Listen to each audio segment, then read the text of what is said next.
out on is that what we often miss out on is that there is global or undercurrents that are decimating countries left, right, and center.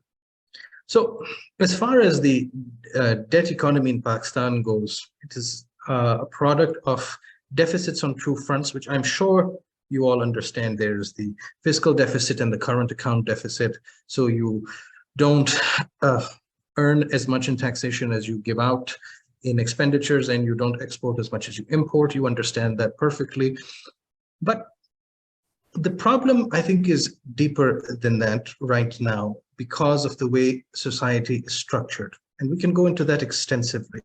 But to give you an international context, the reason why it has come into vogue here to begin with is because of a particular moment in economic history in the 21st century that proceeds from the 2008 financial crisis. American society after the Cold War was very triumphant, and they were no longer willing to look at the problems that were fomenting due to increasing inequality, policy failures, and so on. Therefore, when 2008 financial crisis occurred, because there was a lot of corruption on Wall Street, the subprime mortgage lending, the credit default swaps, and all of those instruments, the Federal Reserve, which is the monetary authority of the United States, decided not to prosecute on a criminal basis anyone. Instead, they generated a massive stimulus, expanded the balance sheet of the Federal Reserve, and created an artificial bubble, which spread and spread and spread. And they received much praise for it. Ben Bernanke just won, who was the chairman at the time, won the Nobel Prize for that. And that's okay until 2020 happened. And COVID happened, and instead of using that as a critical juncture to look at how society can be re-envisaged given the progress of technology, demography, they again stimulated the economy excessively. So what is it? 30 to 40% of all dollars that ever existed came into being after 2020 because they pumped the system. That all came to an end after COVID subsided. But the problem was that the Fed had mistimed it. They said that this inflation that has come is transitory because as you reactivate the economy, prices should rise naturally. It's not a big deal.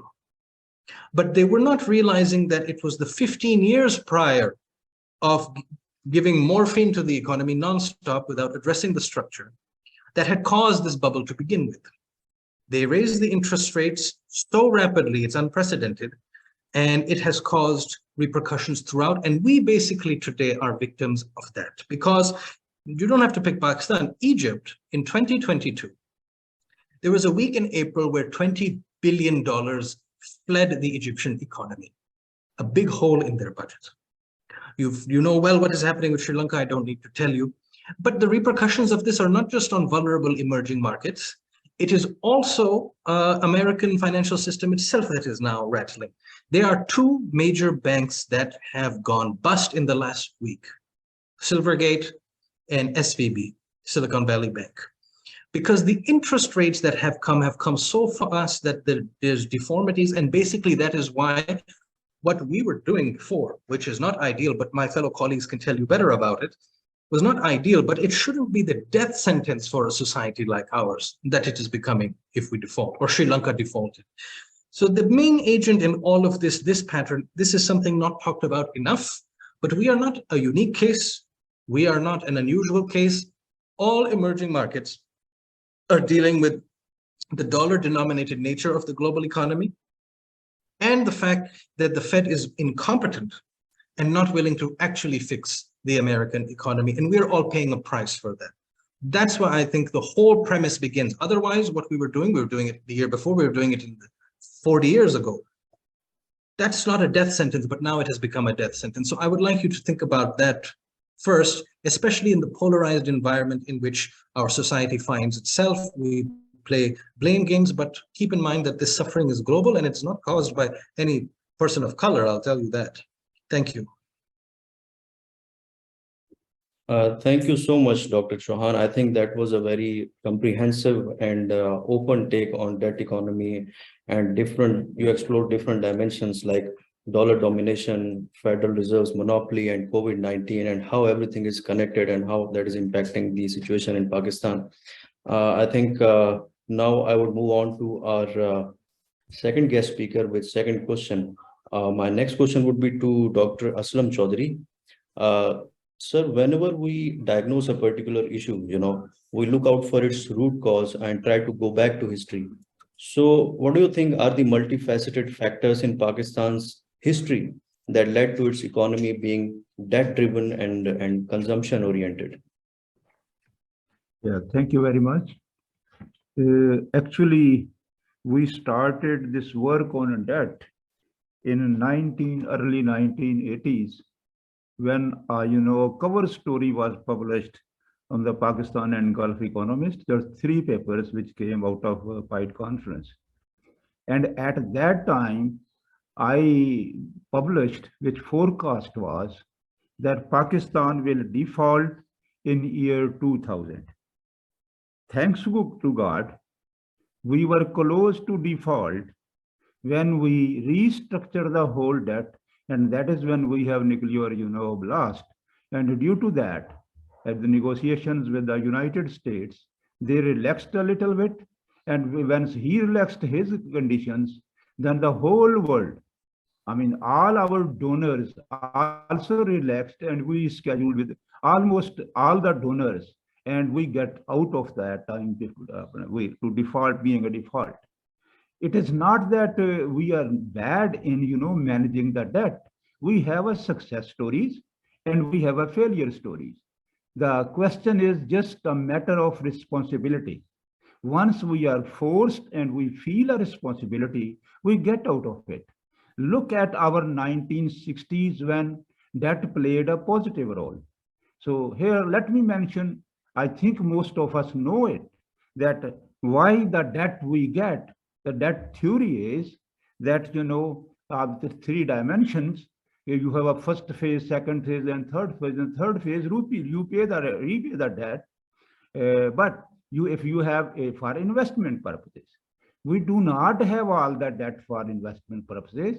We have multiple type of, donors and their interest too. Now it is a loudly said, and particularly Thrillwall has it, clearly mentioned that now the debt is related to politics. So some countries, they give you an easy loans, and we like to have it because once we are in power, it is a government, the government like to have a money, and money does it dual, rather triple type of a benefits to country. It serves the rulers, and part of that is invested, and then the interest rate piles up, and you enter into, once you do the simulations of a debt, you are in a debt trap. Once you are in a debt trap, again, once your donor want to get out of it, they will let you do it. And at that time, when we published after that,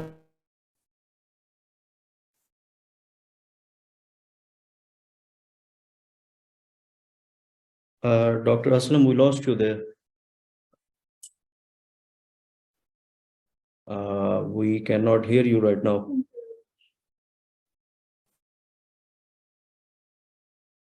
Maybe if you could try and reconnect.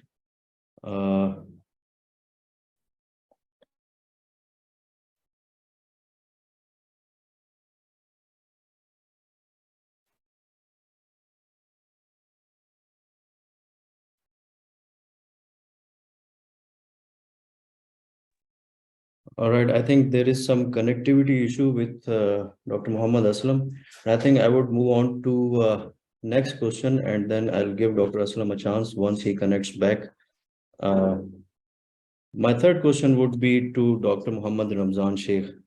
Dr. Saab, despite having numerous resources, Pakistan keeps going back to domestic and foreign lenders. So what are the socio-political and policy failures due to which Pakistan could not actualize full potential of its indigenous resources? Oh, thank you very much.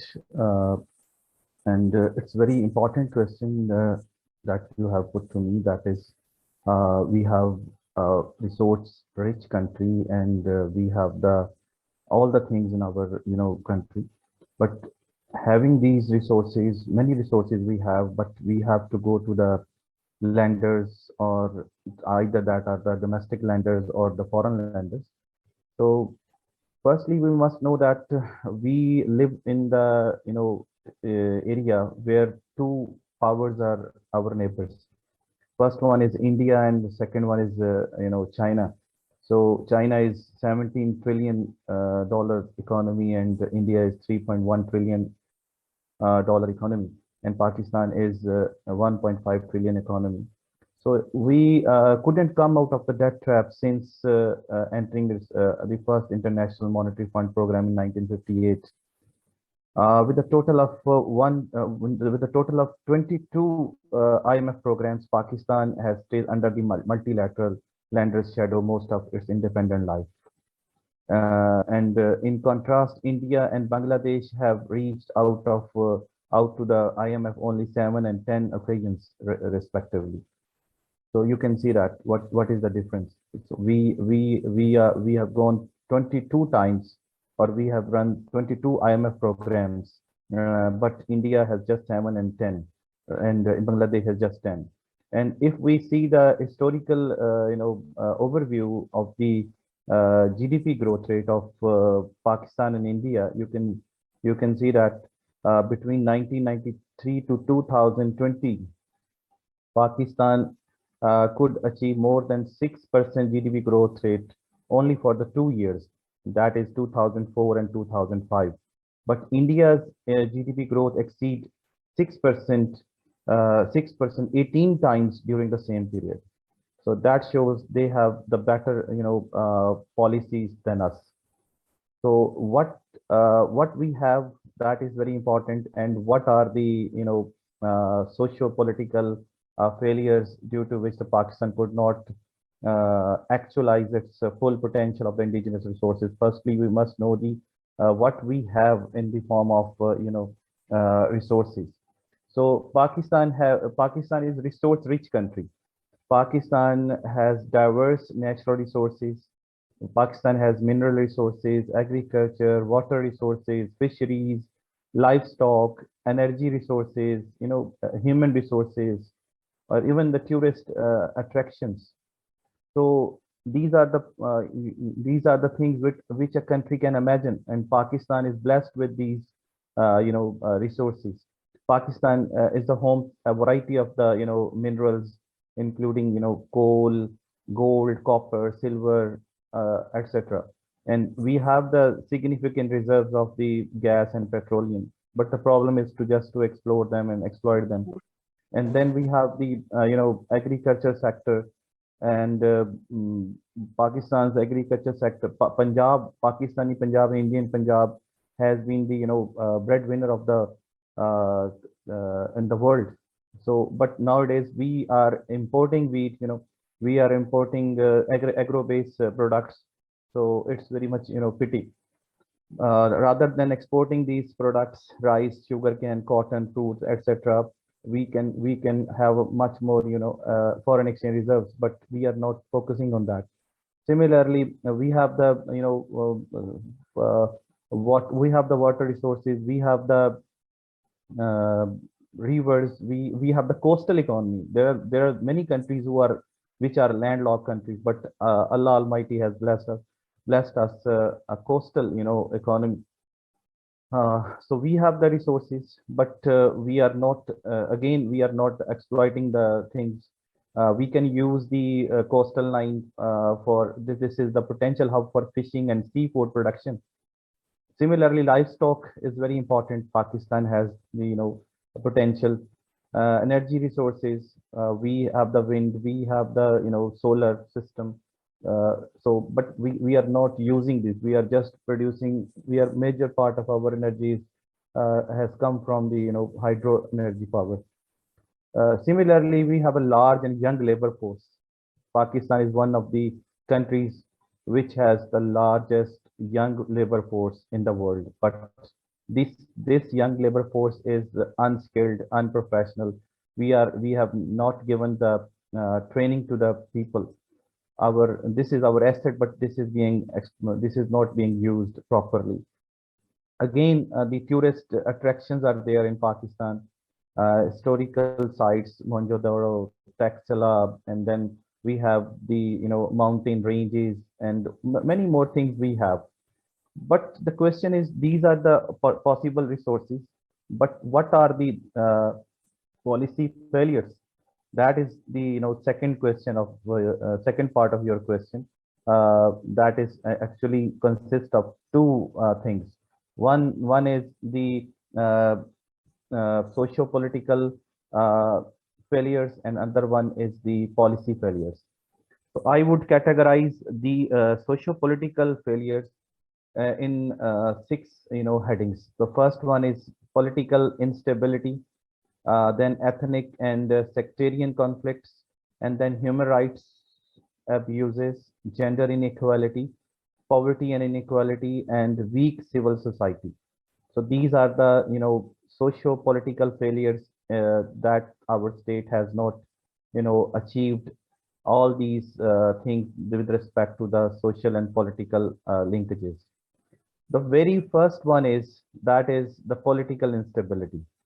Political instability, you can see that we are facing the political instability since our inception, and there are infrequent governments and infrequent policies and plannings, and you can see that uh, approximately 33 years military regime was there, and directly or indirectly we have the uh, directly or indirectly we have the uh, uh, engagement of the establishment is also there. So if there is no political stability, the society and the state would not work properly, because their trust on the society, and their people's trust on the society and people's trust on the state would be not be there. And again, we have uh, ethnic and sectarian conflicts, because Pakistan is a diverse country. We have a lot of people who have different, sects and ethnic groups. So these create some internal, problem or internal security issues. And then we have the human right abuses, because you can see that there are a lot of human right abuses, and there is a lot of, we read in the newspaper and the media that human rights are not properly working in Pakistan. And then another very important issue is gender inequality, and then poverty and inequality, and weak civil society. So these are the social political failures that is we are facing. And then we have the if we talk about the policy failures, so policy exists in many aspects.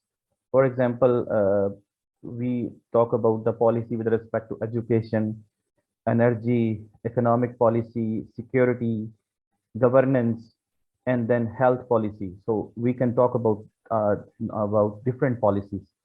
So we can see that these are the 5 or 6 policies that I am talking about.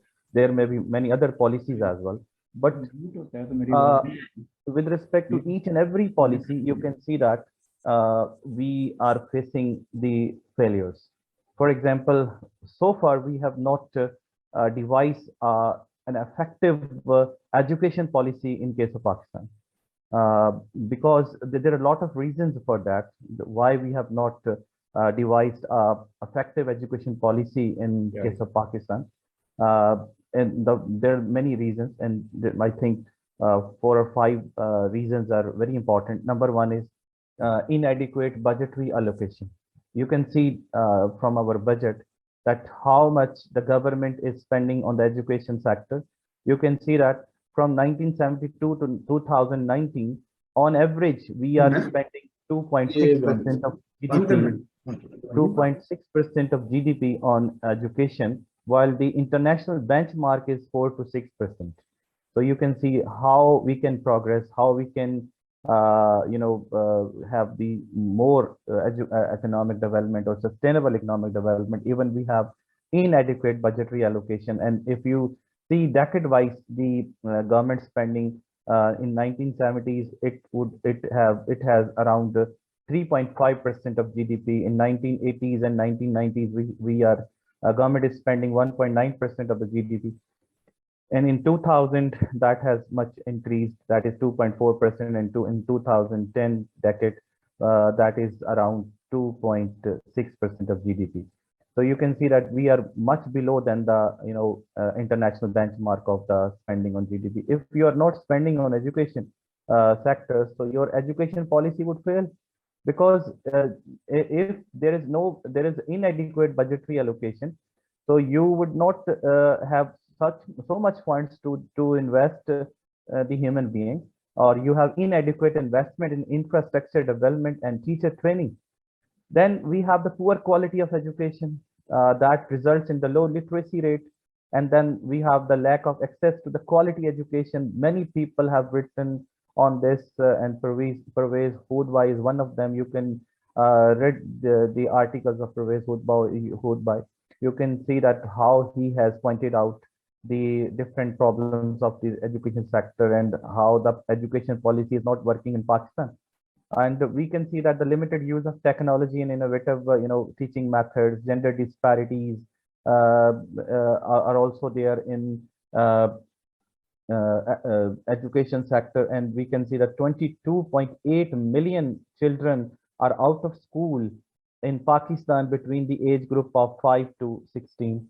And then you can see the curriculum and teacher training, recruitment, and poor governance and accountability. That these are the reasons of the failure of the education policy in Pakistan. And then we have the energy policy failure. Energy is very important issue in Pakistan, and you can see that there are again different diverse reasons of the failure of the energy policy in Pakistan, because we have the poor planning and implementation with respect to the energy products. There is no coordination of different government departments and agencies, delayed completion of the energy project due to the poor management and implementation.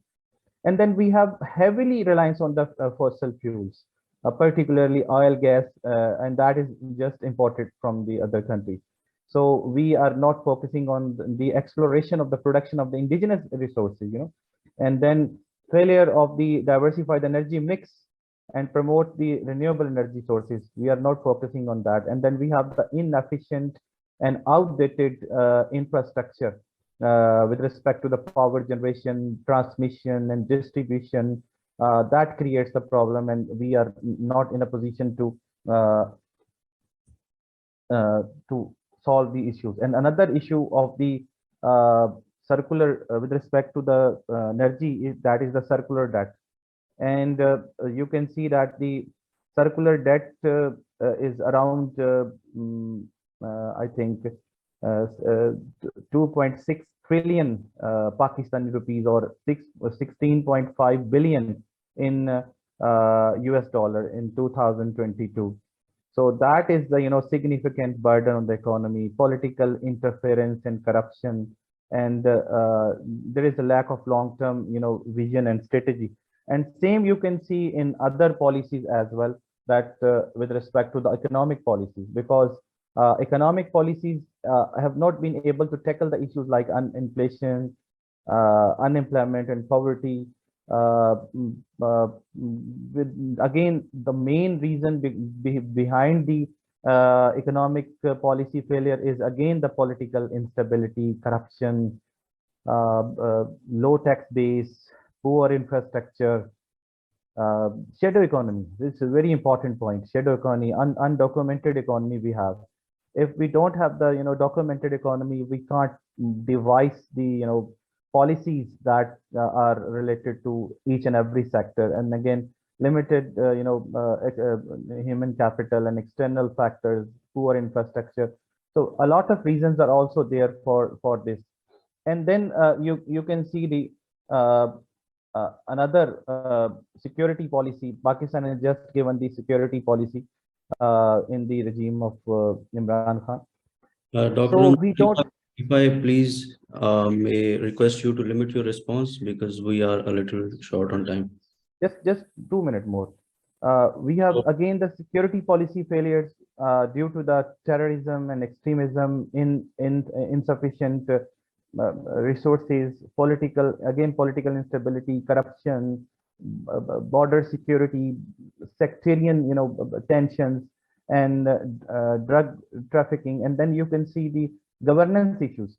You can see the world governance indicators. We are in the negative, side of the world governance indicators. All the 6 dimensions of the world governance indicators, you can see rule of law, control of corruption, and regulatory authority, government effectiveness. All the dimensions we have not built up, good governance or governance. And the lastly is the health policy. You can see that we are just spending less than 1% of our GDP. Historically, you can see that health was not the priority of government in each and every regime. You can see that. So if you are not spending on education or health, your health policy is a failure, your education policy is failure, and the reason I have told you. Thank you very much. Thank you so much, Dr. Ramzan. That was a very detailed take on your on this question. You talked about the need to explore indigenous resources and the need to diversify energy mix of Pakistan. And I loved the way you categorized socio-political and policy failures. Now, I would go back to Dr. Aslam Choudhary. I think he had some connectivity issues. Sir, if you would like to continue with your response, then you are most welcome to do so. Please unmute yourself and continue with your previous response.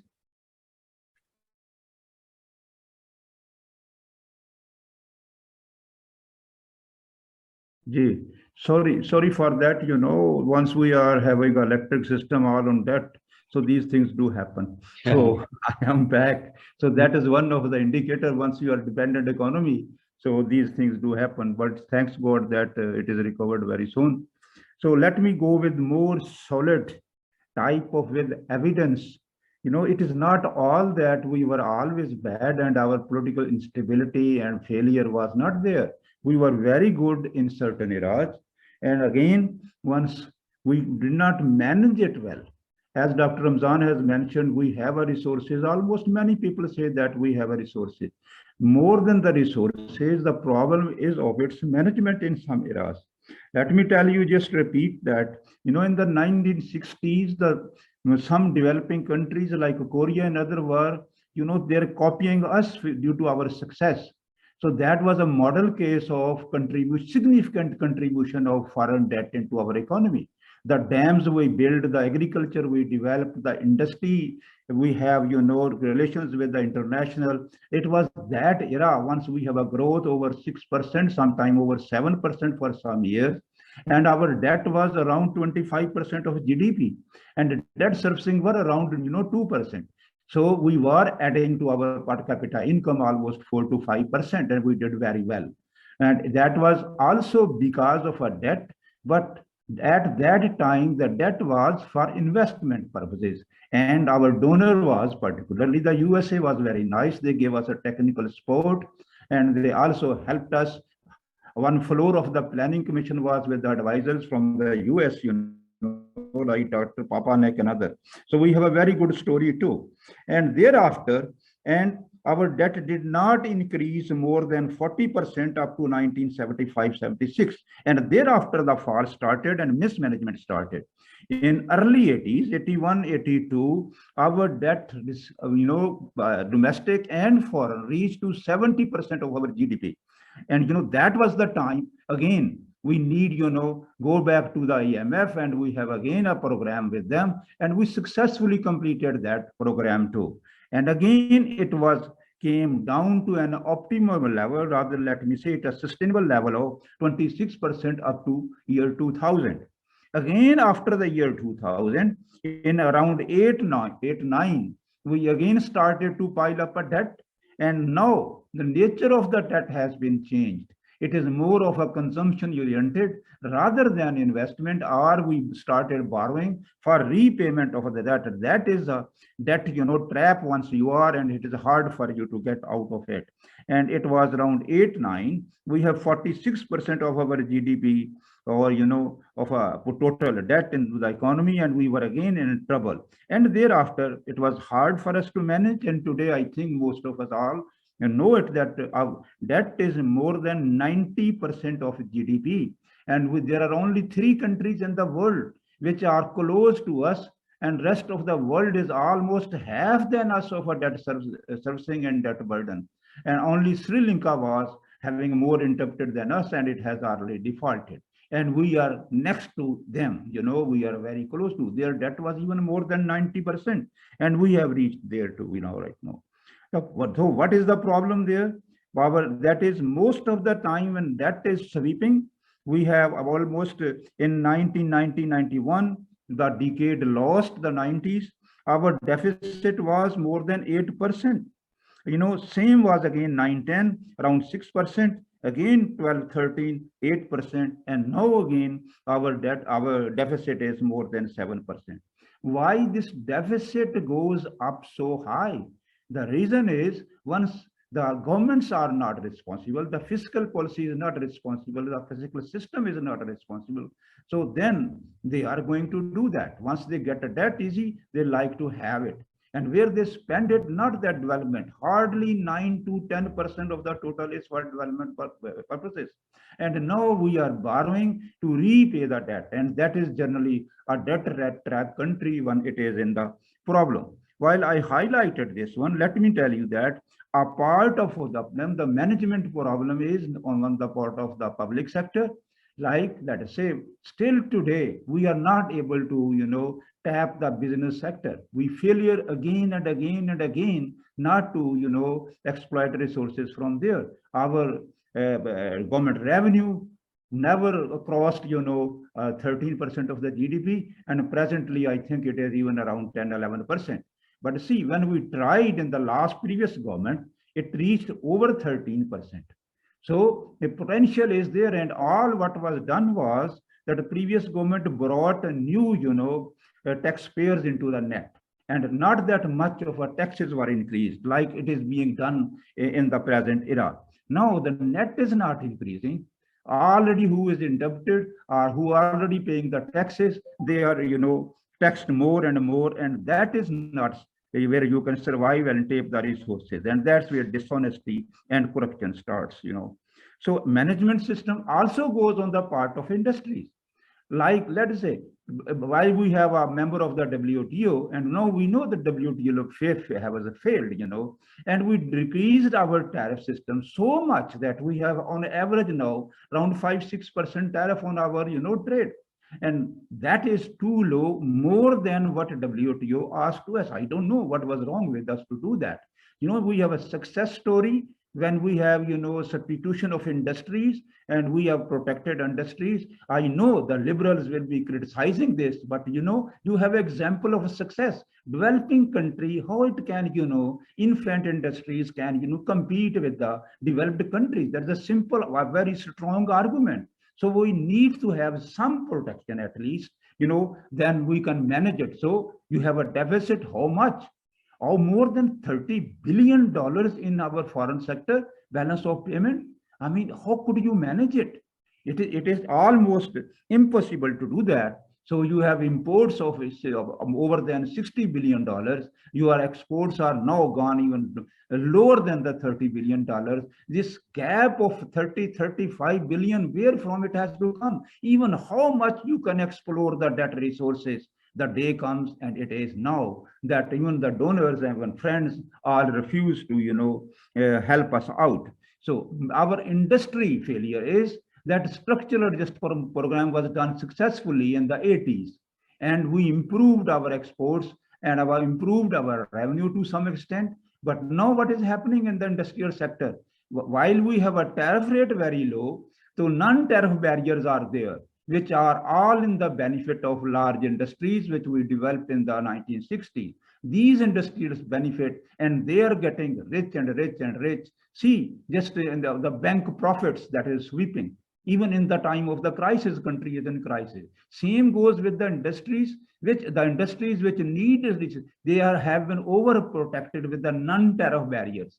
And that's where we look into for structural adjustment program, which IMF has also rightly pointed out and asked us again and again. But there are certain things which government just agree for easy, doing, like it is their mismanagement. If there is a shortfall in electricity revenues, we do not want to improve the theft there.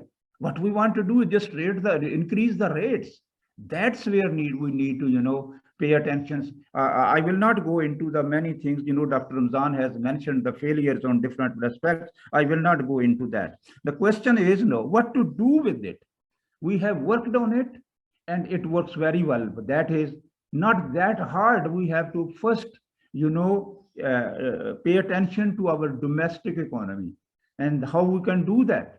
Listen, we have not even 1/3 of per capita income at the 60 times when we are now. At that time, we were investing 17% of your GDP. Today, we have never increased, 15%. Our savings are low, our investment is low, while a certain segment of the societies are flourishing, by day and night, that's where need to be explored. And then we becoming a consumption, oriented society was importing those things like, which really are very surprising. While you have such a huge deficit, you are importing the food for dogs and you are importing, paneer and those kinds of things. It is very, that is a few, two things I meant. There are 1,000 items like that, what we are free trade we are offering, Can we afford that? And WTO do not prohibit you to protect your economy once you have such a huge balance of payment deficit. That's where we need structural adjustment programs again with full government, devotion to it. So on the domestic side first, what we got to do is just you do a very little, which we did.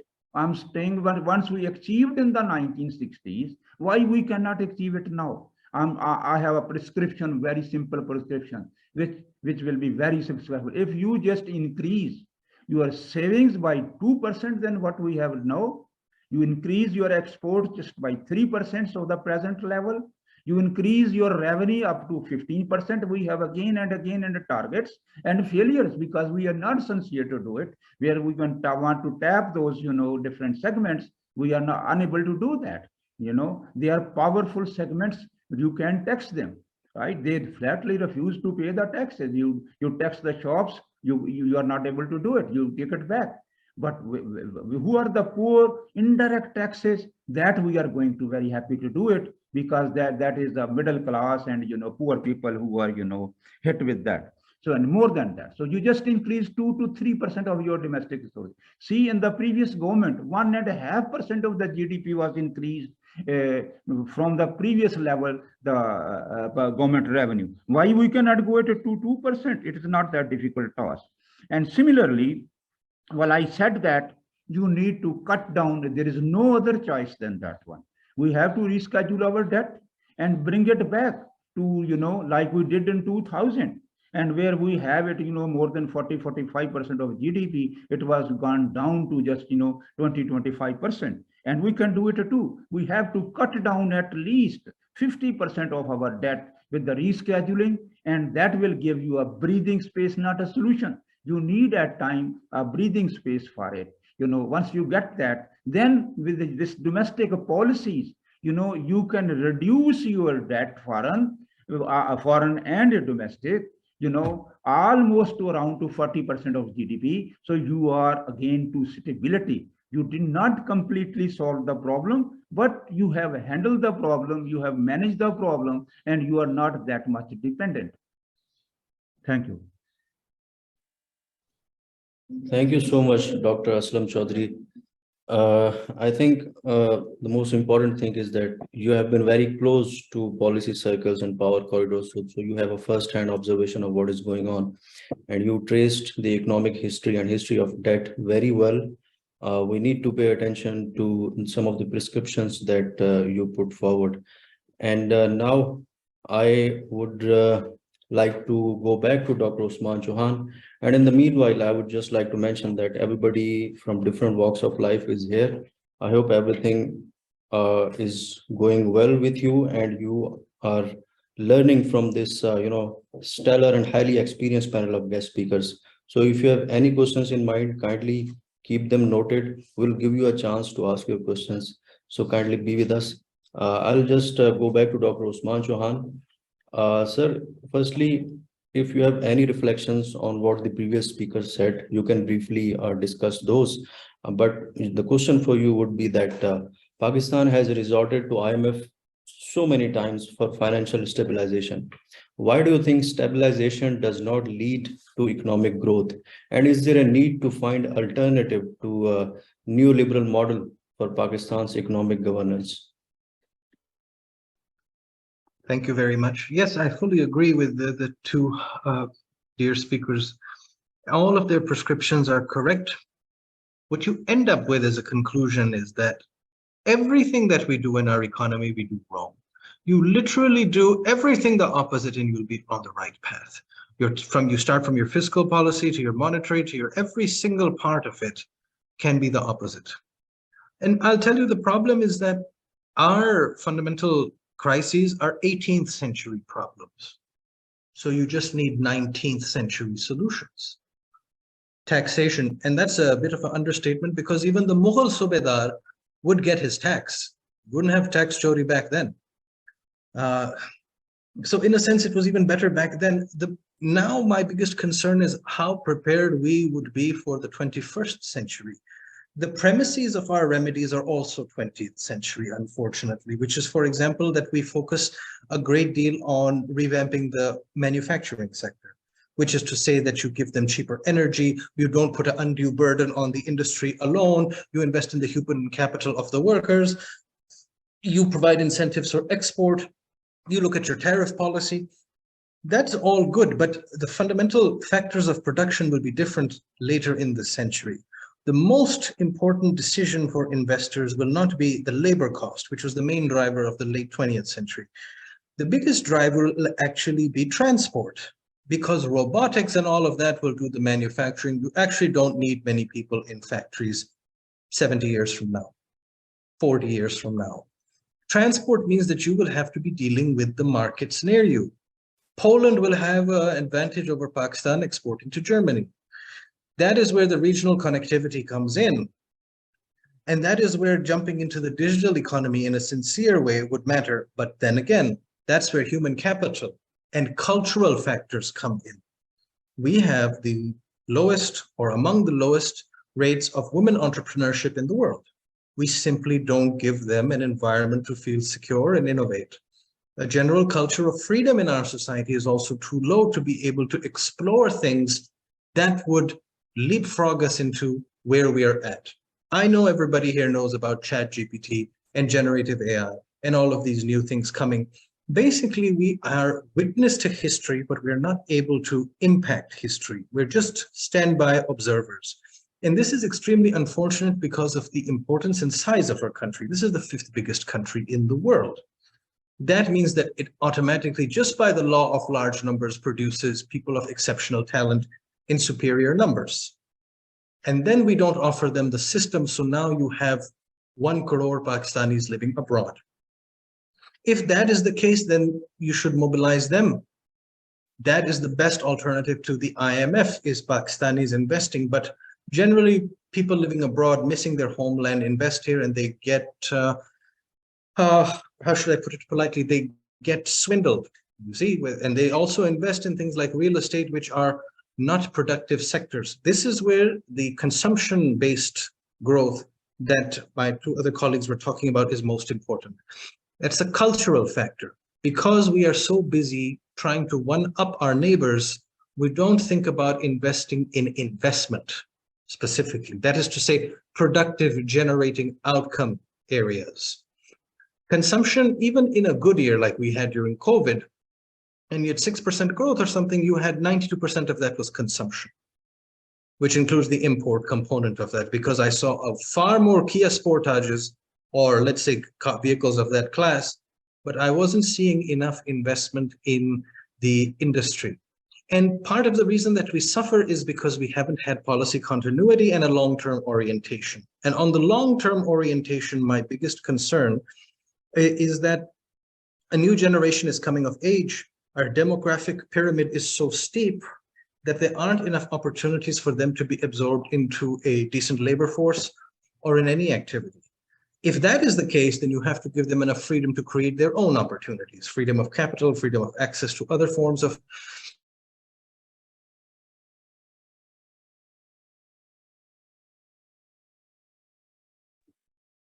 Dr. Usman Chohan, we lost you there.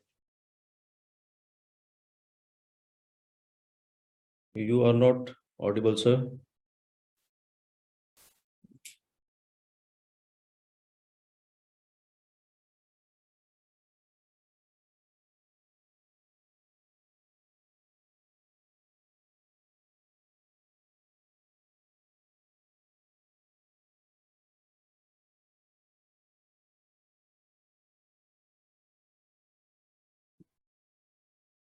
I think these are, as Dr. Aslam Choudhary said, effects of that economy. We are having network issue. All right, then we'll move on and to the next speaker. And all right, I think Dr. Usman is back. Very sorry, there's something with my connection. No problem, sir. You can continue, please.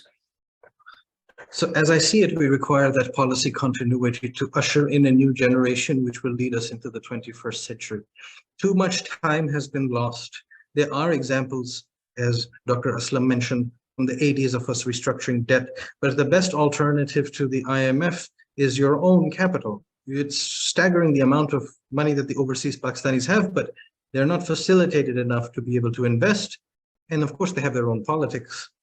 So then there are other sources of financing to be considered too, the AIIB and stuff. But that is on the getting the money in question. Where is the money spent is actually more important. That's where the IMF is drawing your attention. I think everybody in this audience has seen from Twitter, from ARY, from wherever, that the way that expenditure happens in our society is quite frivolous. It's quite concentrated within a very small class, generals, judges, and secretaries, basically. And so there's not enough inclusivity in our economy. And if that is what we're spending on, it isn't worth it. Similarly, we haven't looked at the endowments of Pakistan, which is what Dr. Ramzan was pointing out. In terms of minerals and stuff, we have the silicate in Pakistan for the solar panel, but we send the silicate and then we import the final panels to install. Why doesn't the full value chain exist here? And similarly, best estimate is that there's 3.3 terawatts. That is to say 3,300 gigawatts, right? Of solar power possible because it's such a sunny country. But we haven't looked at it dispassionately enough and promoted solar to the degree we want. We still import oil. Even coal, the gradation of coal is the Indonesian and South African coal. So the energy mix, which is at the root of economic life, is lopsided. And the same applies as Dr. Aslam was talking about with agriculture and you're importing cheese and stuff. I've tried local cheese, it's awful. It's really nasty stuff. I would rather have imported cheese, but the fact is that's where quality control comes in. Quality control is something that we don't look at because when we look at exports, we talk about the quantity of exports, but the quality of exports and the long-term relationships that foster trading relations among private parties, those don't exist. It's the quality assurance stuff. So I would, and that is also a cultural thing. That's why I'm situating it back with the cultural factor. Making a quick buck is not a way to run a society. And that is the problem with how we run our affairs, is that we think of tomorrow, never. We think of today, always. And yet we have 10 kids per household. Kal ka aapko kuch pata nahi hai is what you say. When your investment rate is so low, you're basically saying कि हमें कल का कुछ पता नहीं इसलिए हम सरमायाकारी नहीं कर रहे. लेकिन कल का आपको कुछ पता नहीं लेकिन आप 10-10 बच्चे पैदा कर रहे हैं. So that is the fundamental mismatch between what our ambitions are and what the praxis is. And so when the IMF comes and talks to us, it is giving us a dressing down. And I think that there are many merits to what they're saying because it's not just about the revenue and where you collect, it's also where you spend. Deficit is the subtraction of two numerals. And so is the same for the current account deficit. So I leave it at that. Thank you. Thank you so much, Dr. Usman Chohan. I think I would like to quote what you said. We are witnessing history, but we are not impacting history. I think that very much sums up your response. And then I love the way you related the issues to how there are some factors in our culture which are, acting as hurdles to our economic growth and the way we, culturally see everything. Now I would move on to our next speaker. This would be second last question. Uh, Dr. Aslam Choudhary, please. Uh, Sir, I would just like to ask you that considering the national security and climatic challenges faced by Pakistan, what policy steps, what policy measures do you propose for robust economic recovery that would be in line with national security goals and environmental protection? Also, please touch upon the need to overhaul economic governance away from the neoliberal order. Yeah, thank you very much. Again, I think security could be two types of security. Number one is economic security. I don't know you mean by economic security or military security. So if it is military, then we are already, I think we are gone also very down on that spending on defense, whatsoever the reason, but still, thanks God that we have something that we are defending it. So I think right now, more problem is of an economic security. And I will be little bit critical, to the devices we are implementing of IMF. Sure, IMF has to ensure that they can get back their loan, what they are extending it. But their policies, what they are the conditionalities which they are, imposing. Do you think? I don't think that they are all, good for the country. They might be good to raise the revenue, and I don't think even the revenue will be raised that much from that. You will get out of that. Did not we do it in the previous packages?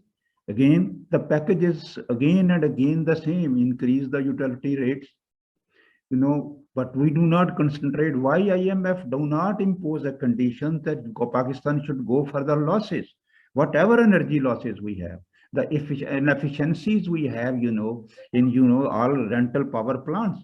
I mean, these are the problems. And we are on above of that, we are increasing utility rates, electricity rate, gas rates, and all that. Of course, there is some problems in terms of the gas. We have a very cheap gas rates from the almost over the history, and now we are, have used them out at a cheaper rate. Think about what we got for, even in this, summer.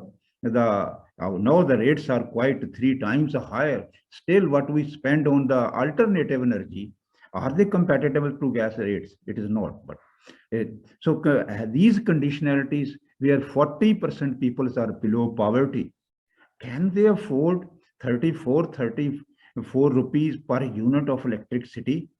I remember I have interactions with a very poor class. I mean, there is a joke, and which comes true now, believe me. And the family and their orphans and, divorcees are living, old lady. And they said, I turn on the bulbs when, I need to find the matches. So that is the situation. And her bill, when I saw it, was a 50 units of use of electricity. And while you look at the rate, what is the total bill? That is 4 times of that. How can you tax such a person who do not have a money for a food? And you are asking them to increase the rates, And on the speeches, we have very nice speeches of up to 100, up to 200, we will have a concessions. But what about those who have a 2,000 units free?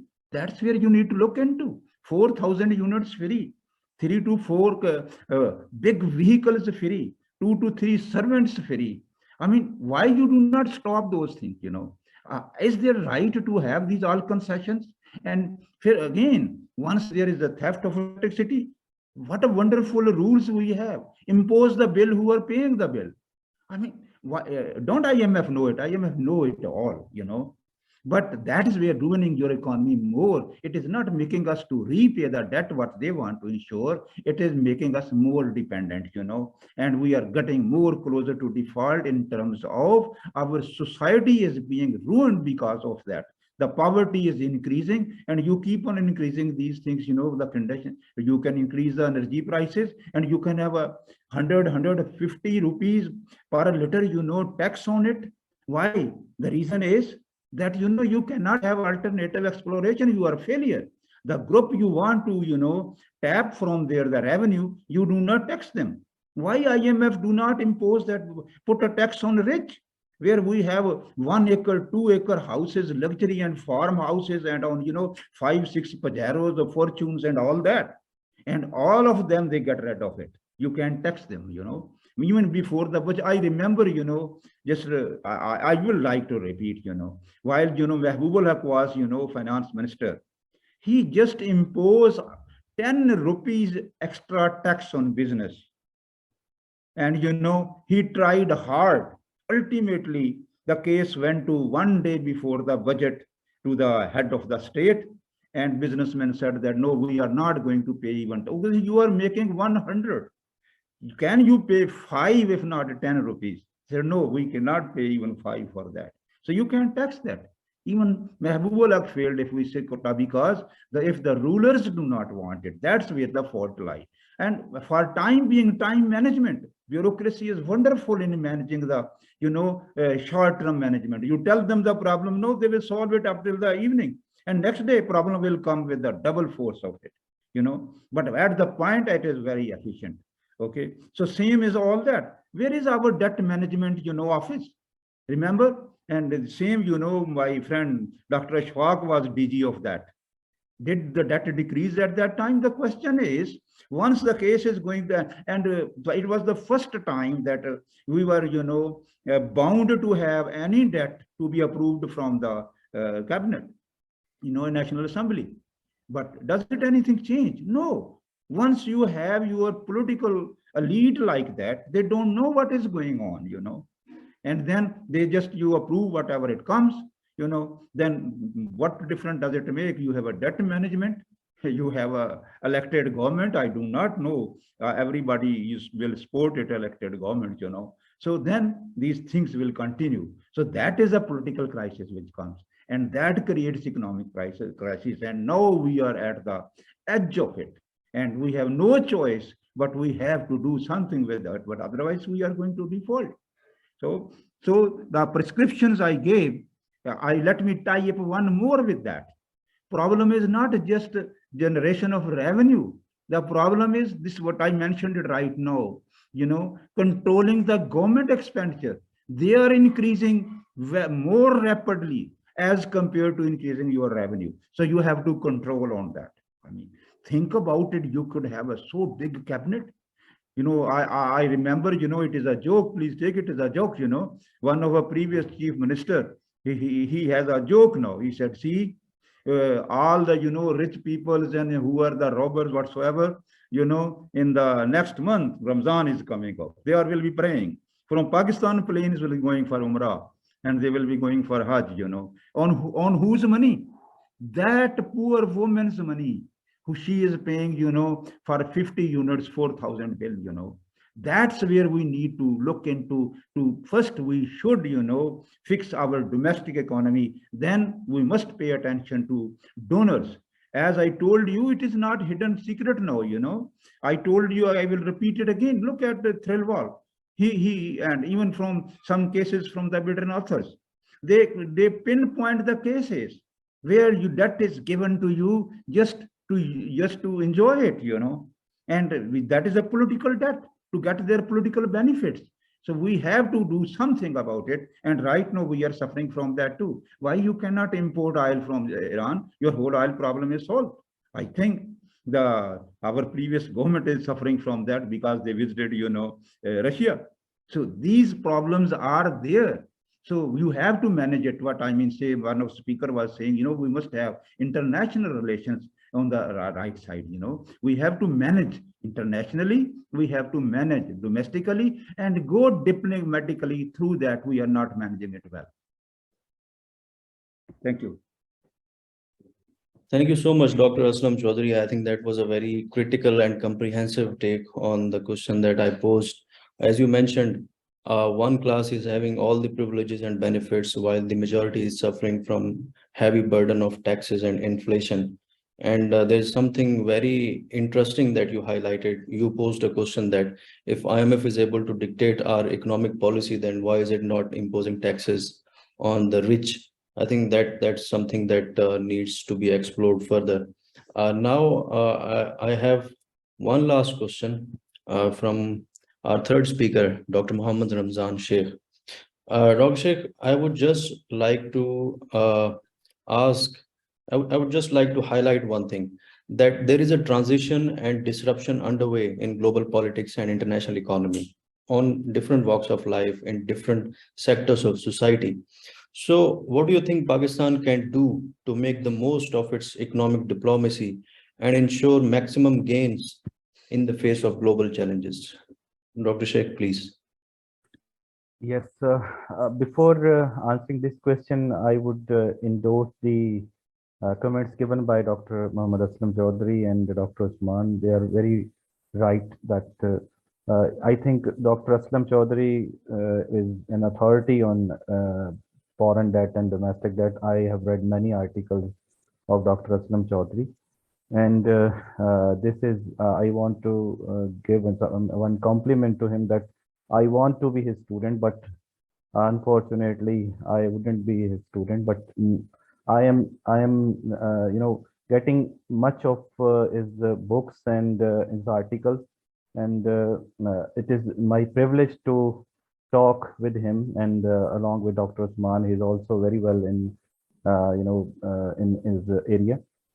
So the question you have put to me, that is because Pakistan can do much more gains in the face of global challenges, and we are in the hot waters, and Pakistan can take several steps to make the most of the economic diplomacy and ensure maximum gains in the face of global challenges. Uh, so first one is that is the intervention by the international donor agencies, and these are the Washington Institutes, World Bank, and IMF, and we are forced, or we are compelled to go to them, and that is our own problem, because we are facing the three gaps, that is in fiscal deficit and trade deficit, and then again another deficit. So due to these deficits, we have to go to the IMF, and IMF is putting the conditionalities on Pakistan to generate resources, and they have very vague policies, and which Dr. Aslam Choudhary has pointed very rightly, that they are just following two policies. First one is they want to increase the interest rate to curb the inflation, but this is not working in case of Pakistan, where the financial inclusion is not very much there. And in the same way, they are also promoting the currency devaluation. So it is very much conflicting policies. One policy is again increasing the inflation rate, and another one is decreasing the rate. I don't know what the policies are these. But going towards your question, I think 6-7 steps are very important that Pakistan can gain in these global challenges. The first one is we have to diversify our international trade, because if you examine the international trade data, you can see that Pakistan is focusing on 10 countries, 10 major countries. That is the direction of trade. You can see that we are exporting and importing. And similarly, you can see the concentration of international trade in terms of the exports and imports. You can see that we are focusing on mostly on the agro-based exports, and you can see that approximately 70% exports are agro-based exports. This shows the importance of the agriculture sector, but having this importance, the government is not focusing on the agriculture sector since last 40 years. We can see that the policies that the government or policymakers have been devised that are not in favor of the agriculture sector. And that's why the agriculture sector share has reduced from 1947, that was approximately around 50%, and now it is around 19% of the GDP. But still, it is the large employer in case of Pakistan. In agriculture sector is providing much more employment to our country. So there is a need to diversify the trade partners and exports to reduce its reliance on the few countries and products. This will help to mitigate the impact of the global economic shocks and fluctuations. The first one is we have to diversify our trade, and we have to revisit our trade policy. And then we have to focus on the infrastructure. Infrastructure is a very a larger term that is about social overhead capital, means of transportation, means of communication, means of power, energy, etc. So Pakistan should invest in the infrastructure because the theories of the economic development suggest that if there is a social overhead capital, and resultantly we get the correct productive activities. So firstly, we have to invest this infrastructure, and particularly in the energy and the transport sectors, to facilitate the trade and the foreign investment. And then Dr. Aslam has very rightly pointed out that the diplomatic ties are very important, because Pakistan should strengthen the diplomatic ties with other countries and international organizations to promote the trade and investment opportunities. And this would include the this could happen in the form of participating in international trade fairs, exhibitions, and organizing the trade delegations to the other countries. And for this, our embassies can play a very important role. And then we have the to promote the regional integration. Regional integration is very important, and for this, Pakistan this would help to Pakistan create a larger market and reduce the trade barriers. Pakistan can get benefit by its neighbors, and gravity trade model also suggests that Pakistan can get more gains in the form of trade if there are no political interventions or like other issues are there. So Pakistan get many benefit. Just now Dr. Aslam has said that we can import the oil from Russia, or we can import the oil from even next door Iran. Why we are not getting the oil from these countries? Due to some problems, and we don't have the regional integration or other international problems or international agencies problem. And then we can focus on cost of ease to facilitate the ease of doing business. So that is very important, because Pakistan is at the lowest level of the ease of doing business. So Pakistan have to reduce some issues with respect to the bureaucratic and red tapeism, and some sort of regulation for the foreign investors. And then we can focus on the human capital. That is very much important, because Dr. Usman has very rightly pointed out that we are not the small country, we are the large country, and in terms of population, in terms of the human resources. But these human resources would become the obstacle, and these human resources would become an asset. This is up to us. This is up to the government, how the government is investing in the human being. And if the government is investing to convert the human resources into the human capital by promoting the skills and promoting and to enhance their productivity, that would not only contribute in the economy, but also they would also contribute in abroad by going there, and they would get the jobs over there, and they can participate at abroad and get foreign exchange reserves and can contribute to Pakistan economy. And similarly, Dr. Usman has said that women entrepreneurship, that is very important, because entrepreneurship in general with respect to any sort of gender, that is male or female, but female labor force participation and female entrepreneurship are very important, because this constitute approximately half of our population. Females are there, and they can contribute in our society, in our Uh, Sorry, I think there is some disruption. Uh, so please continue. Please okay. continue. So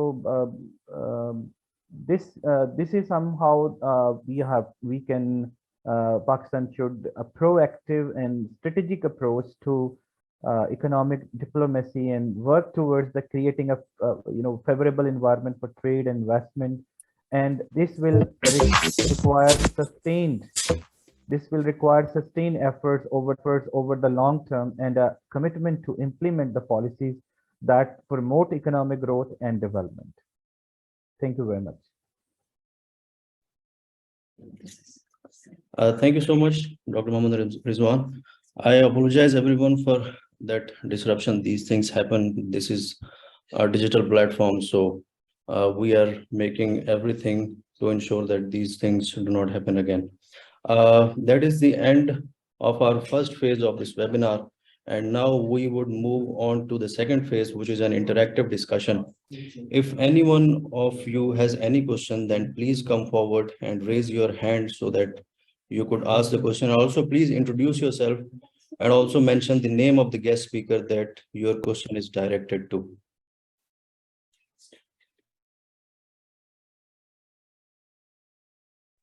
You can raise your hand, or maybe if you can send the question directly to me via chat, I'll ask the question for you.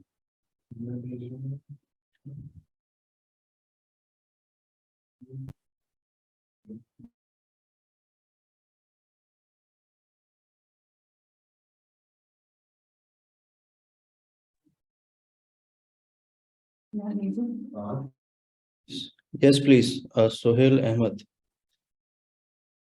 You can ask your question.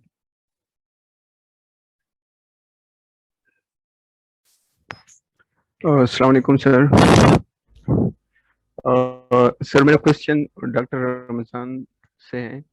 जिस तरह के sir ने mention किया कि वो sex areas के उसके ऊपर हमें काम करना चाहिए, जिस तरह की पॉलिटिकल इंस्टेबिलिटी, जेंडर इनइक्वलिटीज, लेकिन मेरा क्वेश्चन ये है कि आजकल के हालात में पाकिस्तान को प्रायोरिटी लिस्ट में क्या करना चाहिए?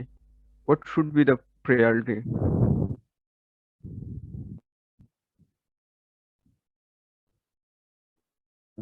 Thank you very much, Sohail.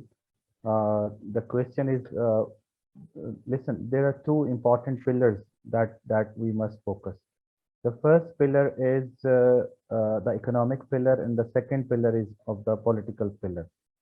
So if you want that the economy would be, on the right track, you have to strong these two pillars, because if there is a concentration in these two pillars, for example, concentration of power in the form of with respect to the political pillar, and concentration of wealth in terms of the economic pillar, that would create the problem. These two are very much interconnected. So we have to maintain the political stability. If there is a political stability, all would go well. And if there is a political instability, there would be a problem with respect to, there is a distrust, or there is a lack of confidence with respect to the local investors and the foreign investors. So investment is very important for any country, and you can see that we are lacking in terms of the foreign direct investment as well, because we don't have the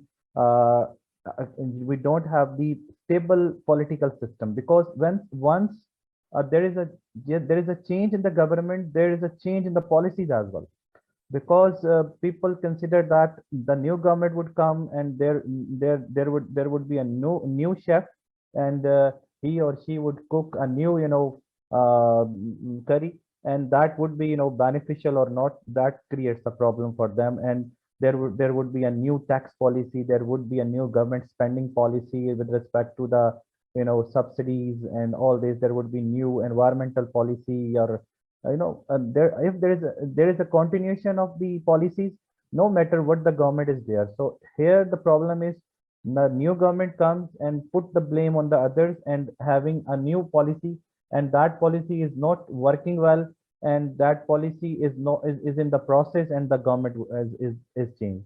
So this creates a problem. So the very foremost issue of Pakistan nowadays is to get the political stability, and that would create the economic stability, in fact.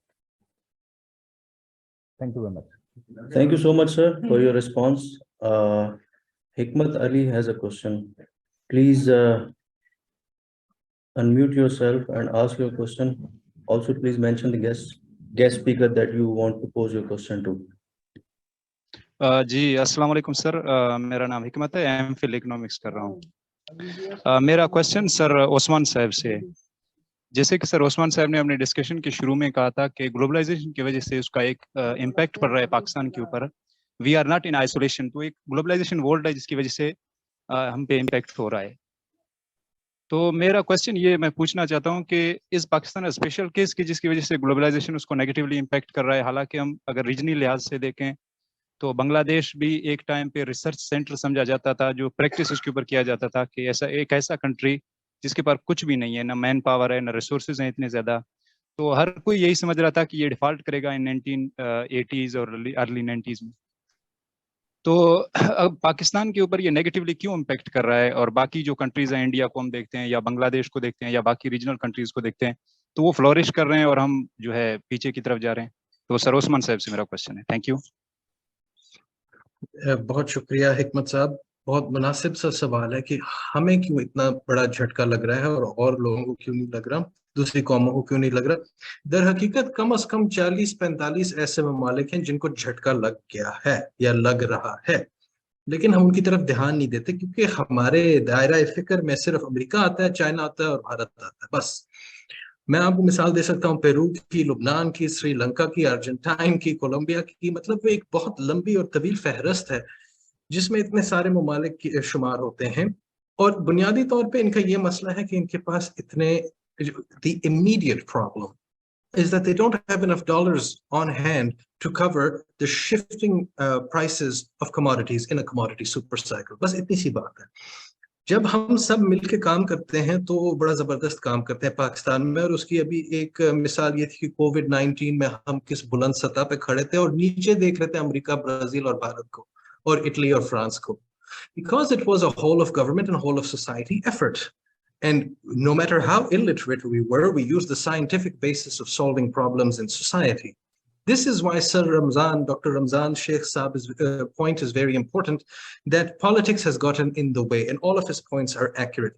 I would therefore add one point, sir, with your permission, which is that this political signaling is also a very important factor right now. So since we are in the latter stages of this 9th review, we have to signal that we are actually taking it seriously, and it's a once and for all thing. And what I mean by that is, for example, all of the perks that were discussed by Dr. Ramzan and Dr. Aslam, they really do have to be cut. And that is, I think, the first signaling that a new era is beginning and we won't follow in the footsteps of others. But उसके बरअक्स मैं आपसे ये भी गुजारिश करूं कि मैंने देखा है हमारे शोबे में, मईशत या इक्तिसादियत में, कि जब तक बाहर से कोई डंडा नहीं मारता हम खुद ठीक नहीं करते मसले। और उसकी एक मिसाल मैं आपको FATF की दे सकता हूँ। The measures that could have been taken to make our financial regulation and oversight of the systems done could have been done in the 90s. In fact, there were very good laws in the 90s that just had to be brushed up. But we needed the FATF to put us in a corner and hang us from a noose. And that is very unfortunate. The same is that the IMF is now the bad cop who's having to tell us to do all these things. We simply should have considered these with more sobriety. हम इसमें अकेले नहीं हैं, बल्कि exactly जो मसाइल हमें दरपेश हैं पाकिस्तान में वो मिस्र को भी है। For the same people are the ones causing the problem, and the same people are the ones who enjoy the privileges, and the same situation exists there. Thank you. Thank you so much, sir. Kashif, you can please ask your question.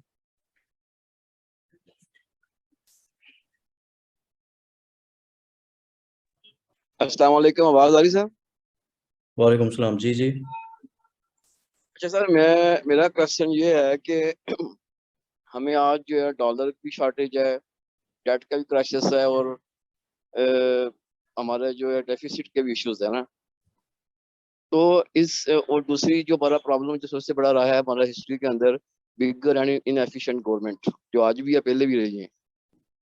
तो sir इस मौजूदा इस current सिनारियों के अंदर हो, यानी कि कोई ऐसा कोई वे है? मेरा तीनों जो है जो हमारे हैं टीचर्स हैं उनसे सवाल है कि सर मौजूदा इस सारे सिनारियों में बिगर भी इनएफिशिएंट गवर्नमेंट के होते हुए हमें जो डॉलर का भी डेफिसिट है, वैसे भी डेफिसिट है, और डेट क्राइसिस भी बड़ा चल रहा है। तो कौन सा कोई स्मार्ट, शॉर्ट एंड स्मार्ट और सस्टेनेबल वे है कि हम अपने इस मौजूदा क्राइसिस को मैनेज कर सकेंगे? ये सवाल किससे है आपका? सर कोई भी सर दे दे आंसर, जो तीनों दे दे। एनीवन? डॉक्टर असलम दे दे। Doctor Aslam please, if you want to respond to this question.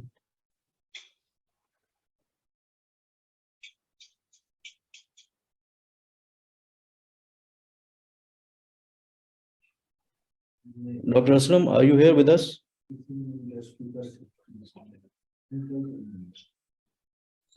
All right. Any one of you, Dr. Usman or जी मैं आपको Ramzan can जवाब answer. दे दूं थोड़ा Sure, सा। sure. उसमें ये है कि अभी जो इन्होंने क्वेश्चन किया कि ये सारे प्रॉब्लम कैसे ठीक हो सकते हैं, तो उसके लिए सबसे पहले ये है कि that is we have to follow the teaching of Islam, what our religion says.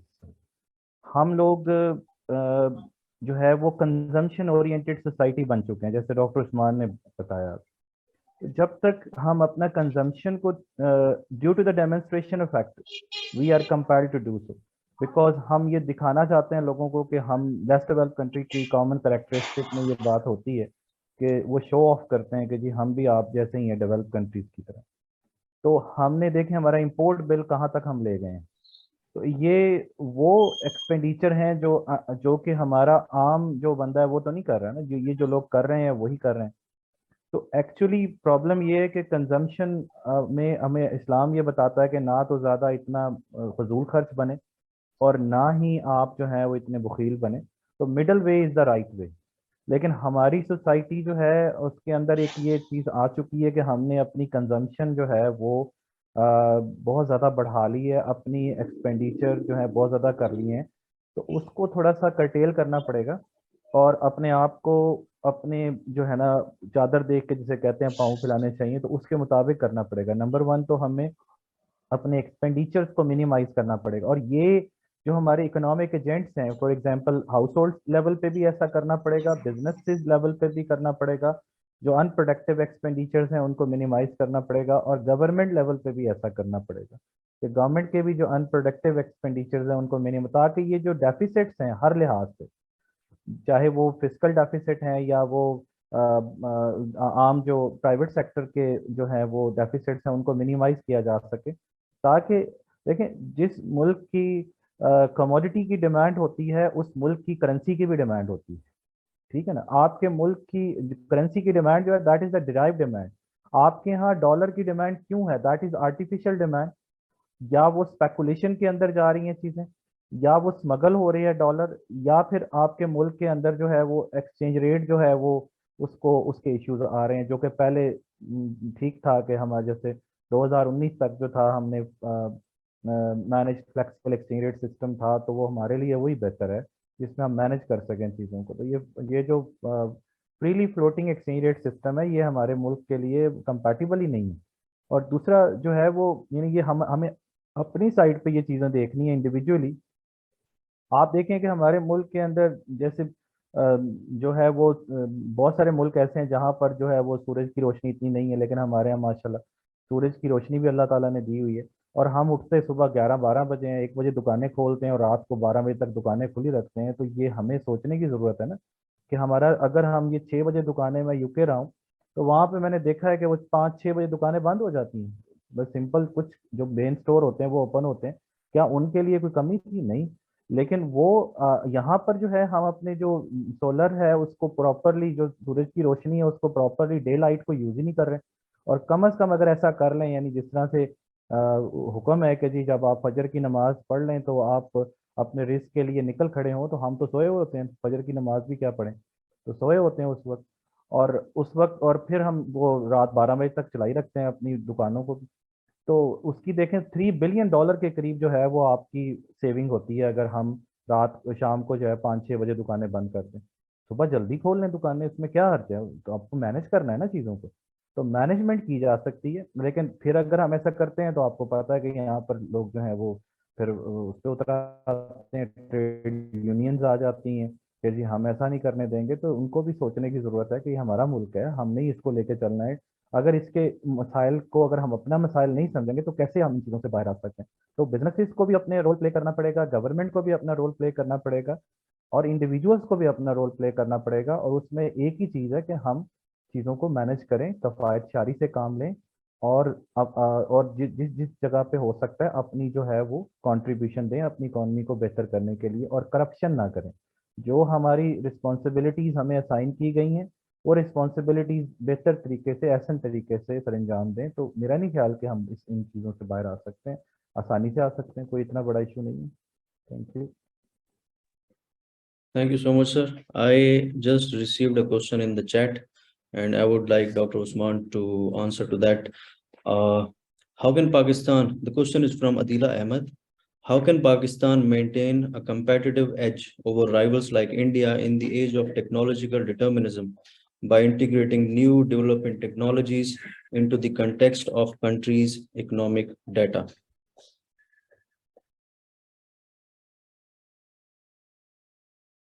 Dr. Usman Chohan, if you could please unmute yourself. Thank you for letting me unmute myself.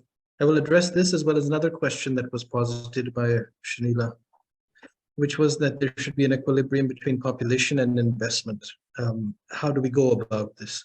In this, I would echo what Dr. Ramzan said.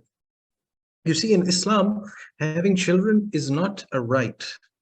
वो लोग मुझे यहाँ पे कहते हैं गरीबन दा हक नहीं है, and they say but it is not, it is a trusteeship, ये एक अमानत है from God, and you have to raise them in the right manner, the right amount, and then leave them to be independent in the world. So the morality case extends even in the population thing. And as far as the question goes about maintaining a competitive edge over rivals in technological deterministic era, you will be surprised that there's a lot of work being done on these cutting edge technologies in Pakistan. I can tell you about CAS, where I am right now, and its sister organizations like the Center for Aerospace, Hum Hai plus CENTAC, which is for artificial intelligence and computing. But the problem is that the good work that is done in Pakistan is done in silos. And because our media and public discourse is so focused on a few individuals who are very controversial, we don't get time to appreciate the silent work that is being done. So for example, the speakers that are here today have all the substance that is needed. And if one listens to the speakers, you can formulate a decent policy, but we are not sexy enough to be in the public discourse. We are not interesting, we're not controversial enough, and we work quietly in our own silos. That's why I think there is a supreme need of the hour for better communication among people in society at all classes about what we are working on. And I think that as far as it is in terms of rivalries, yes, there is a security paradigm with which to view the accelerating pace of technology. This is particularly true for the US-China rivalry, in which China will essentially catch up by 2029, delayed slightly by the COVID crisis. But there are shortcuts to this, to leapfrog. One is the transfer of technology. And for transfer of technology, one big impediment for us is actually the institutional design, because there are countries that want to share technology with you, but the way you structure your institutions, it basically says, but oh, I don't deal with those people. And I think you understand what I mean. And so there are hesitations of an institutional design factor where other organizations around the world hesitate to share technology because it goes against their principles because of the way we've designed those institutions or the people who occupy those institutions. That's one thing. The second is, as far as technology goes, the market only takes you so far before things get folded into national security. And that's why, for example, you see what US has done to the semiconductor thing in China. It just wasn't worth it, they feared, to cooperate with China at that level. So that rivalry actually means that you have to begin with the basic foundations and then put a lot of investment, and you make that investment accountable. A previous speaker mentioned the remarks of Dr. Parvez Hoodboy, who I respect very much. And he has raised how the HEC was basically bankrupted, or all of the money was misspent in that, and there was no accountability for all that. That's why I find it a bit unfortunate that when people say we don't invest in education, but I see every household in every city, at least, not the towns perhaps, but in the cities, investing in their children's education. That's where the private schools altering standards make a problem, because they're run as businesses, untaxed businesses. And so they're just basically skimming off the parents. The teachers don't get anything from it. The parents are being squeezed left, right, and center. And these private motives have distorted a basic thing. That's the private education program. On the public sector, primary and secondary, there are very serious issues, which I don't need to repeat to you, you know that. But at the highest level, what is required is actually accountability, that so much money is being given, and what do we have to show for that? There is, and always, at least for the last 30 years, I say, has been money set aside for education, because at least in principle, everybody understands that an educated workforce, specialized workforce, can drive the next levers of technology. But there hasn't been enough accountability of where that money has gone and what it has led to. There are two approaches to this. You can say it broadly. There is the Japanese and German model, and then there's the United States model.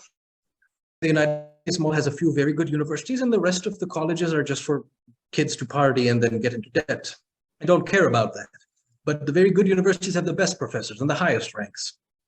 As far as the German model goes, or even the Australian and Japanese, all universities are at a basic level of good, with some excellent. And I think that both of these have their own merits, but once we decide on one, there has to be a level of accountability, and that drives the education part, which then strengthens the research capacity, intellectual human capital to pursue it. And then the funding for all those things which exists here has to be deployed towards that. And finally, you would be surprised at the amazing things being done in Pakistan, but they work in silos, so there's better networking required as well. Thank you. Thank you so much, sir. There is one more question from Ajmal Hussain. The question is directed to Dr. Ramzan Sheikh. As he said, Pakistan is full of resources. What is the major obstacle to exploit these resources? Is it due to our long-term contract with companies, due to politicians mismanagement, or strategic factors? Okay, thank you very much, Ajmal Hussain. Shah Muhammad, can you allow me to share the video or start video? Sure, sir, just a minute. Okay, if it's not possible, then I can talk in the same way. You can continue, sir. I'll just figure out. Okay. So the question is very good, and that is put by Ajmal Hussain. That is, Pakistan is full of resources, that I have said earlier in my point. That is, Pakistan is full of resource, and what are the major obstacles to explore these resources? That's a very good question. Ajmal Hussain, Pakistan has the resources, but the problem is the management of the resources. The problem is the resource. We don't have the issue with respect to the quantity of the resources. That is, problem lies with respect to the unutilization of resources, or underutilization of resources, or misutilization of resources. So these are the three issues with respect to the resources. And you want to know that who is responsible. I think the responsible are those people who have governed us, and that are actually marked by the corruption, nepotism, and lack of accountability, and lack of justice, and poor service delivery, And this creates the, overall, this creates the governance issues. So governance is the main issue. That is why we have not exploited our natural resources and other resources as well, because if you can see the uh, inefficient public institution, they are inefficient, they are understaffed, and they are underfunded, and that's why they are not properly working. And you can see that the rule of law is another issue, because if there is a law and if there is a weak rule of law, that creates a problem, and the people having distrust on the system as a whole. So that's why we are facing such kind of problems. Thank you very much. Thank you so much, sir. There is room for one more question before we formally conclude. So if anyone of you wants to ask any question, then you are most welcome to do so.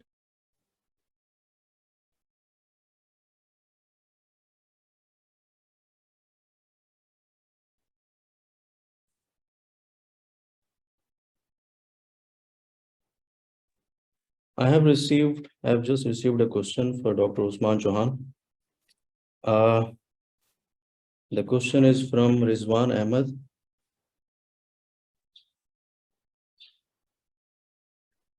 The question is that it is said that there are lots of qualified economists in Pakistan, but government does not involve them in economic policy making. Government only implements the policies dictated by IMF or other Western economists. What are your thoughts on that?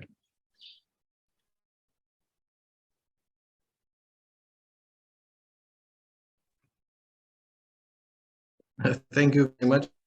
I have the invitation to answer this very important question. Thank you, Rizwan sir. With a bit of cynicism, कि मुझे मुल्क की पैदावार का तो नहीं पता, लेकिन माहिर मईशत की पैदावार बहुत बढ़ चुकी है पिछले चंद माह में.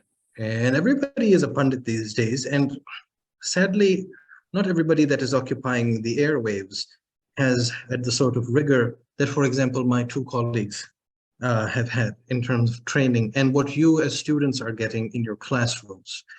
And it is absolutely correct, and that economists are not generally brought in except if they have some allegiance, whatever that allegiance may be, and they operate oftentimes, and I say this with the utmost sobriety and with personal respect, they act as frontmen for vested interests. And this is very tragic, because the more dispassionate your economists are or your economic advisors are, the more sober and more long-term and more valid their recommendations will be. The sorts of recommendations that you have heard here, for example, offer a very sobering and instructive blueprint if you compile them. But this is not the sort of thing that you will hear, because people want shortcuts, people want quick fixes. I actually want, and I think all of you will join me in this, in saying this, we all want a prosperous Pakistan first, and we want a prospering world, which involves us mitigating the climate change, demographics, and everything. And that world is possible, but it is not at the service of a few people, it is at the service of many. And that requires a little bit of restraint, speaking to the Islamic perspective raised by Dr. Ramzan, a bit of restraint on each person as to what their limits should be. And I see exploitation throughout society. I do a lot of field research for personal understanding, like an anthropologist, because I was not raised in this society. So as an anthropologist, I live with the natives, live with the savages, as they say in anthropology. And I have come to the conclusion that the exploitation is systemic and at all levels. At the very, very bottom, you will find the young girl child who has absolutely no power. But and every stratum above that exploits the one below. And this exploitation is a morality question rather than an economic question. So the same applies to the economic advisors. The more morally informed their analysis is, which is actually a dispassionate morality, wanting the best for the national interest, the better the advice will be and the more attuned the policymakers should be. And so I hope that this new generation, this crop, you are all students of teachers, including my esteemed two other speakers, you are the new fruit of a new nation. that will finally convert to Islam, that will finally begin the process of building a society as your grandfathers and mothers and great-grandfathers and great-grandmothers had envisaged. Thank you.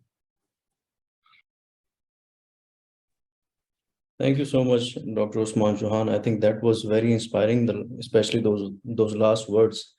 Okay, ladies and gentlemen, so finally we are at the end of this webinar, and I hope it has been quite an enlightening and quite a enriching experience for you all. You have spared time and joined us, and it has been a pleasure to host you.